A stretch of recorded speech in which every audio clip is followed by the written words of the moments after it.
Welcome to Money, Manifestation, and Business, the podcast that shows you how to use your energy, intention, and consciousness to reprogram your money mindset, unleash a new level of possibility, and create a life and business that lights you up. I'm your host, Jamie Berman, and I invite you to join me each week for a dose of inspiration, coaching, and teachings to help you rewrite your money story, create abundance on your terms, and grow your business in a way that's fully aligned for you. This is going to be so much fun. Let's dive in. All right, my friend, stop setting goals and do this instead. Unless, of course, you are someone who sets goals and has a beautiful relationship with them and it's totally working out for you, which my hunch is if that's the case, you probably wouldn't have clicked on this episode, right? Or maybe it's worked for you, but you're like curious and maybe you can still set your goals, but maybe add in the piece that I am going to teach you about today that's really worked super well for me whenever I shifted my idea of goal setting into what I'm about to talk about today. It's made all the difference for me. It's also something I have witnessed working really, really well for my clients. So I'm so excited to dive in. And here's the thing. I think with the idea of goals, I am not hating on them. All right. I don't think goals are bad. In fact, I really love the idea of a goal because what a goal ultimately is a vision, right? It's a vision for where you want to go. And I think it's super important to create that clarity of where you want to go. The problem that I have with goals, which it's not the goal in and of itself, it's the way that I think we've been kind of conditioned, we're socialized to think about goals. And I do not believe that most people have a relationship with goal setting or with goals that works in a way that empowers them, that actually moves them forwards towards it faster. Oftentimes, people use goals as a way to beat themselves up, to see how far they have to go instead of how far they've come. I think they use these goals against themselves and use it as evidence of how they're a failure and how they're a failure over and over and over. And that's toxic. That is not helpful. That is not how we want to create. So that is why I want to encourage you to develop a new relationship with creation, with still having a vision for yourself, still knowing where you want to go. Because again, if you write down where you want to go and the things that you want to manifest and the things that you want to create, the chances of them happening go way up. So I know the importance of having a vision. But what I want to talk about here today in this episode is the process of how we relate to that vision, how we relate to the unfoldment of it, how we relate to ourselves growing into that vision. That is what matters. And sometimes I think when we have goals, we just keep setting the same goal and it doesn't happen. Then we think I'm a failure. We set it again, it doesn't happen, I'm a failure. And we just, again, like I said, we use it against ourselves. And I'm curious if that resonates with you, because I know I've coached a lot of people who are like, I don't even want to set goals anymore. Like it feels terrible. And then others who are setting them month after month after month and are constantly disappointed and are creating this narrative of themselves as I'm someone who doesn't achieve my goals. So here is an offering. I would consider you reinvent the way you hold your goals or your visions, right? Or your manifestations, what it is you want to create. And here is how I would recommend holding it, or test this out for yourself. See how it feels for you. Because again, this has worked for me. So the way that I like to set a vision, or it's instead of, I would say, goal setting, how I do it is I think about the vision that I have for my life, or the vision of what I want to become. What do I want to become a match to next? What feels aligned for me? What do I want to grow into? Right. And whether that is in my personal life or business or financially, I absolutely still have that vision, but I don't think of it like, this is my goal, right? Just because of how I've been like societally conditioned to think about goals, like that word doesn't resonate so hard for me. But thinking of it as a vision that I'm casting out, something that's already in my future, right? It's already in my vortex. It's a vision of my future. And right now, my opportunity is to grow into that version of me, grow into the person who is an energetic match to that, right? So, for example, let me share a personal example with you. So, whenever I created my first ever kind of group program, whenever I moved from one-on-one into group coaching, I realized that one of the ways to enroll clients in is to launch, right? Is to get good at launching, which means you're basically going through, different periods of time where you're launching your program, and you're bringing lots of people in at once, right? So I decided I wanted to get really good at launching because I wanted a big group program. I love community. I love serving in that way. So that was who I wanted to become.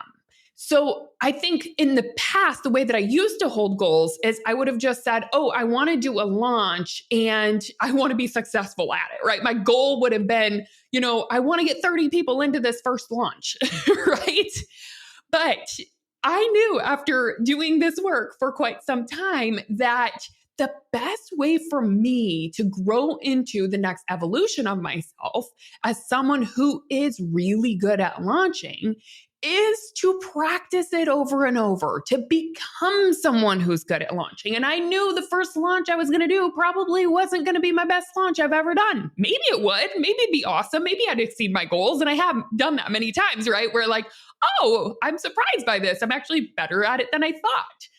But what's been super helpful is thinking about it like, I thought about it and I was like, I'm going to give myself a full year to get really good at launching. So instead of thinking of it as like, I guess it is a goal, but it's the way I think about it that's helpful. It's the vision. And my vision is I want to be that person who's so good at launching, right? So I gave myself a full year to do this. And what I did in that year was I launched 9 different times. And with every launch that I did, the intention was to continue getting better at launching. So it wasn't like, oh, I have this goal and I have to hit this another number or that means something about me. It was more like, okay, I still might have set intentions for what kind of numbers I'd want to hit and things like that. But I didn't make that mean anything. If I hit it, amazing, let's celebrate. If I didn't, okay, let's learn from it, right? And the focus was this year I'm becoming someone who's good at launching. I don't have to start off being that person. I can suck at it at the beginning, but I'm going to keep growing into it. So with every launch, I did a what worked, what didn't work, what would I do differently? How am I going to shift things? And I would make little tweaks, right? I would say, okay, next launch, let's tweak this. Let's try this differently. Oh, this launch. Oh, this name of this didn't land this time. Let's not use that name again. And I was just consistently getting curious. What's working? What's working? What's working? What do people resonate with? What do I enjoy? What feels most natural to me, right? And I was finding alignment with that version of me who is really good at launching. So that's how I held it. So you could, I guess, think of it as a quote unquote goal, but it's all about the way I held it. It was a vision that I had for who I wanted to become. And it was the process of becoming that person, right? And that is what you can do if you want to goal set, is just let yourself become that person. Now, the other thing with it is I don't set tight timelines. I set intentions for how long I would like this to be or when I would like it to happen, right? Like I said, I set a goal that I want to get good at launching within that year. But if I still sucked at launching, I would just keep going, because what I do is I just think about the vision of who I'm becoming. I'm like, oh, I'm stepping into that person who's good at launching. So let me just keep going until I get there. Right. And so that is how I started holding it differently. It wasn't like, I have to hit it in this time frame or I suck. It's more like, hey, let's just keep learning and growing and putting the puzzle pieces together until the puzzle is together, right? And the puzzle's never together. There's always the next evolution, or sometimes the puzzle, I guess, gets put together and then we're like, I'm ready for a new puzzle, right? I've been working on that one and I saw it happening and I'm kind of bored with it. So let's create a new puzzle, right? So that's how you want to think about it, is just keep putting the puzzle pieces together, keep moving forward, keep taking action, keep evaluating until you become that person. Right? What would be different if you held your visions that way? If you held your manifestations in that light, is that you're on the process of becoming an energetic match to it, which means you're becoming the person who thinks like the version of you that has it, who acts like the version of you who has it, who shows up with habits of the version of you. And that is a process of growing into that person sometimes, right? And so I think we need to give ourselves grace in that process. Now, I want to share with you another example, and how I actually got inspired to create this episode is because I am so inspired by witnessing my husband's journey, which, if you didn't listen to our podcast episodes together, I highly recommend. They're a little ways back, but I have 3 episodes with my husband, Josh. And in the episodes, we talked about how he made this really courageous career pivot, right? Previously, he was a hit songwriter. He still does songwriting, but I would say his main focus now has become being an artist. And he decided he wanted to become a neoclassical musician and composer, and he's writing all the music.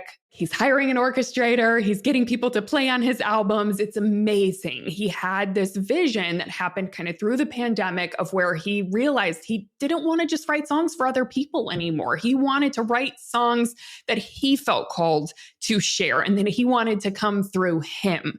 And so this journey has been so inspiring because I witnessed how he held it. And it really was having this vision forecasted, right? Could call it a goal, but I'm going to call it a vision. And watching him become this person, become this artist.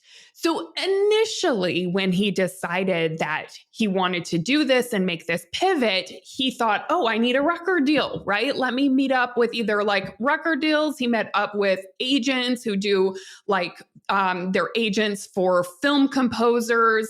So he started taking meetings, and he was like, hey guys, at the meetings, I've been a very successful songwriter for X amount of years. I'm so excited to move into this. It's so exciting. I've been, studying piano and classical music since I was 6 years old, and it's a big calling of mine, and this is my vision. And you know what every one of those meetings said to him? They said, yeah, well, come back in a couple years whenever you have done some of this. They were like, we get it. You've been successful, but yeah, there's no proof that you can do this, right? And so basically what they were saying is, you're not yet an energetic match to the person we're going to sign, or that we're ready to sign. And for him, of course, it was disappointing. He wanted to get a deal and just have it, take off. But what I was so inspired by is that I just watched his brain. He was like, I'm going to just become it. And he goes, I am going to make it inevitable. I am going to become the artist that they can't not sign.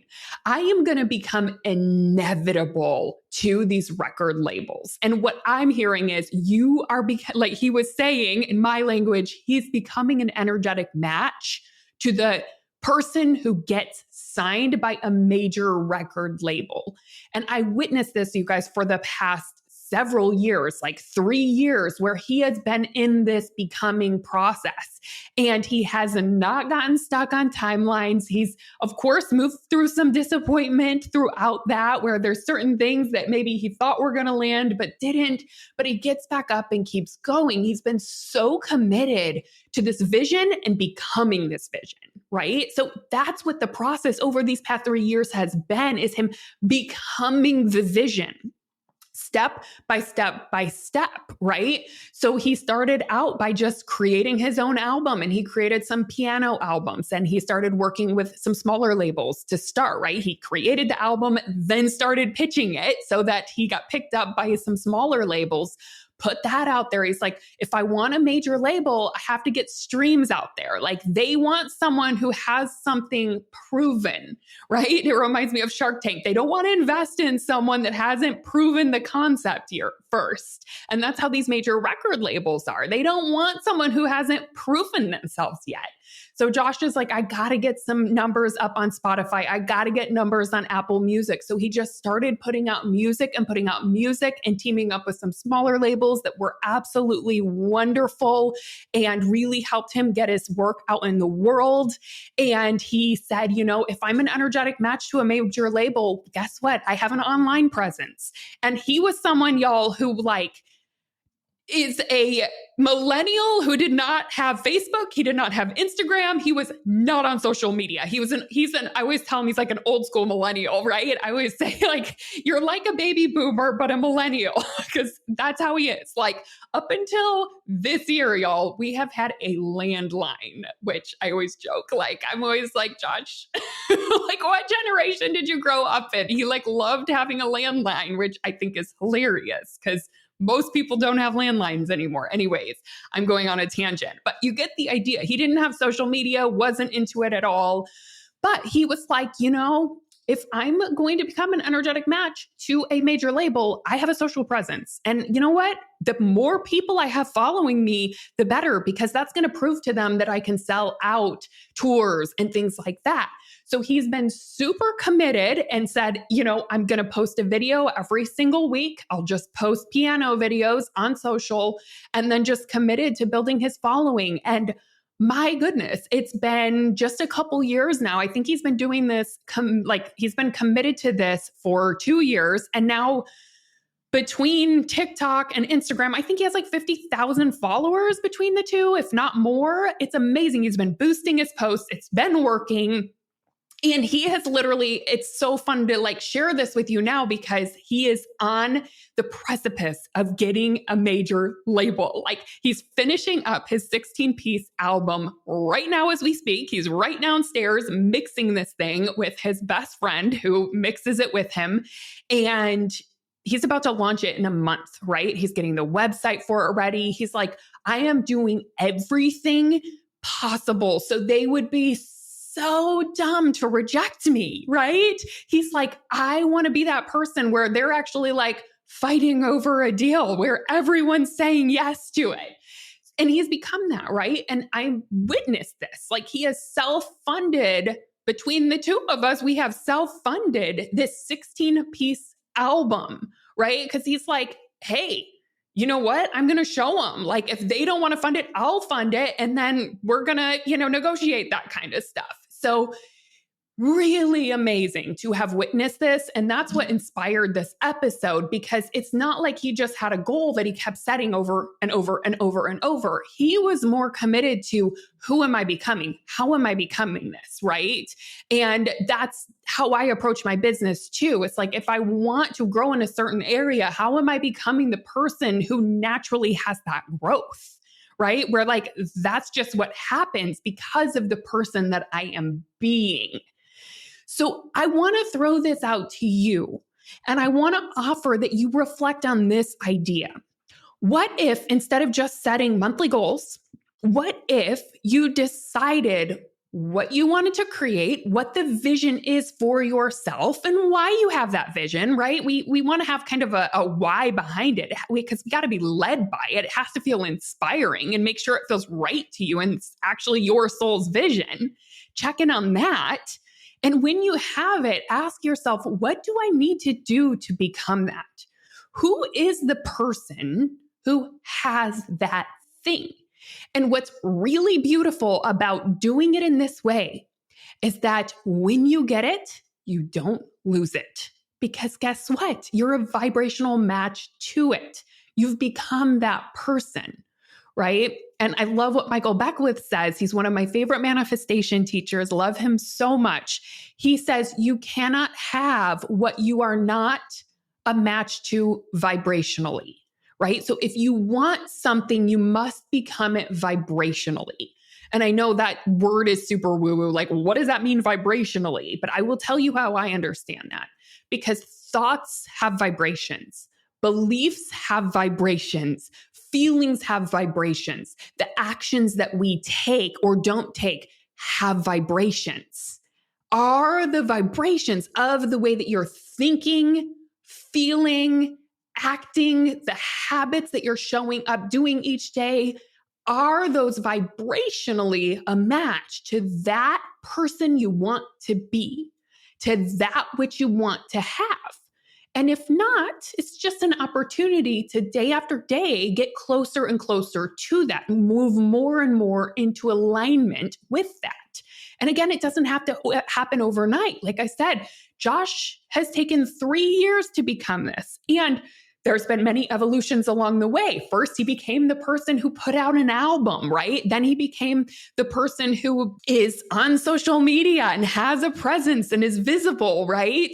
So there was so many evolutions to it. But I know what's so fun is he's on the precipice of getting this major label because he has done this process of becoming that person and just been committed to the vision instead of, like, I imagine if his only goal was, let me just get a record label, and he just kept taking meetings and kept taking meetings and kept taking meetings, but he wasn't changing internally, he would just be disappointed over and he'd be like, oh, I'm just someone who doesn't reach their goals. It's like, no, don't approach it that way. Approach it in a way of becoming. And becoming is one of my foundational concepts inside of my soulful manifestation process. So if you learn manifestation from me, you will see that that is a foundational practice that will make all the difference. So you have to ask yourself, am I becoming that person? And I want to go back to that concept that I touched on where I said, if you become that person, you won't lose it. And here's what I mean by that is, if you think about people who just suddenly like manifest their desires out of nowhere, like in an extreme way, for example, someone who wins the lottery, right? And they win millions of dollars in the lottery, but they don't know how to look at their money. They don't know how to manage their money. They don't know what the emotion of abundance is, right? They are in scarcity and maybe like they don't have a purpose or they're not a match with, a high net worth.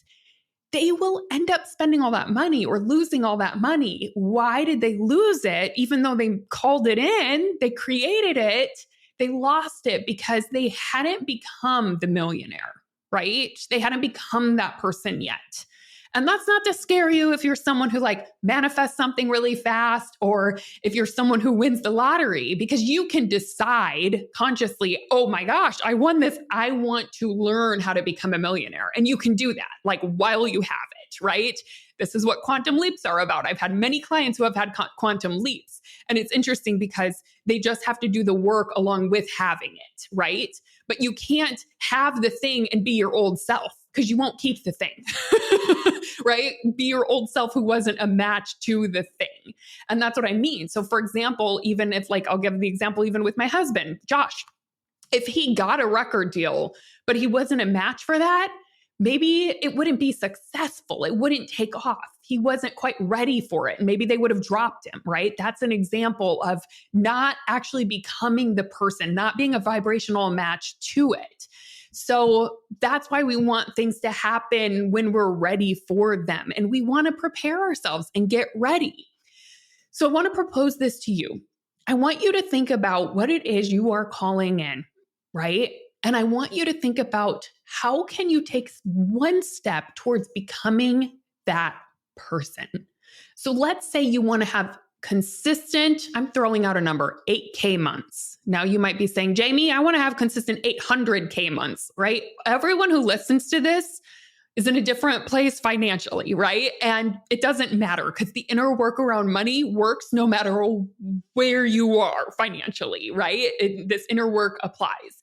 So whatever number it is that you want to think about monthly, let's say I'm just going to throw out 8K a month. Let's say because that's, after a year, that's almost 100K a year. Let's say you want to become a match to that. I want you to think about who you'd have to become. You'd probably have to become someone who's consistent at providing value. You'd probably have to become someone who doesn't get in a tizzy if something doesn't work, or if it flops, or if you put a post out and nobody resonates with it, or if you put 5 posts out and no one resonates with it. You can't get into a tizzy when you do a webinar and no one shows up. You got to keep moving forward. You're probably someone who takes in information from your ideal clients. You listen, you observe, you're always trying to tweak, right? You're probably someone who is getting good at selling, who's studying a little bit of sales and learning a little bit more about different techniques or ways that you can talk about things that resonates with your ideal people, right? And you just keep fine-tuning and assessing and keep being consistent. That is the person who is an energetic match to 8K months, right? Versus if you just set an 8K a month goal, but you're like, oh my God, I didn't hit it this month. I'm not doing anything. I'm tired. I'm not going to show up online. I'm not motivated. And then you set the goal again, and then you don't hit it again, and then you get upset, and then you create their story that you're someone who doesn't create your goals, right? That doesn't work, my friend. So I want to encourage you as you are manifesting to consider, how are you growing into the person who has it? How are you evolving yourself into the person who's becoming this? And that is really the work that I do with clients around money, because many people want to manifest money and they want to have money, but they're not yet an energetic match to wealth. So I love to help people become an energetic match to wealth. That is my favorite thing. It is my specialty. And what is someone who is a match to wealth? There's someone who looks at their money. There's someone who doesn't judge the money. There's someone who celebrates money. There's someone who probably steps into their power and takes credit for what they have created, right? They're not giving away credit to everyone else and everything else. They're stepping into their power. They're acknowledging themselves. They're celebrating themselves. This is someone who is an energetic match to wealth, right? They think good thoughts about money. They think good thoughts about the future around money. They believe it's possible. They decide on purpose what they want to create and they go after it, right? So this is your opportunity, my friend. And I'm excited to hear how this lands for you. As always, I'd love to connect with you on Instagram, JamieBerman_. So come follow me if you are not yet. And I would love to hear how this episode landed for you. And if you're feeling extra generous, you can leave a podcast review. That would mean the world to me. It helps this podcast just reach more people. And if you're loving the content, it would just mean so much if you could give back in that way. All right, my loves, I'll see you next week. Hey, thanks for listening. I hope this episode is something that you'll be able to add to your manifestation toolbox to come back to when you need a little extra motivation. If you like what you've heard today and want to take it deeper, you've got to come check out my signature coaching program, the Money Manifestation Movement. It's the place where you'll not only learn manifestation, but you'll begin to live it alongside me and an amazing community of like-minded entrepreneurs doing this work together. Head on over to jamieberman.com to learn more.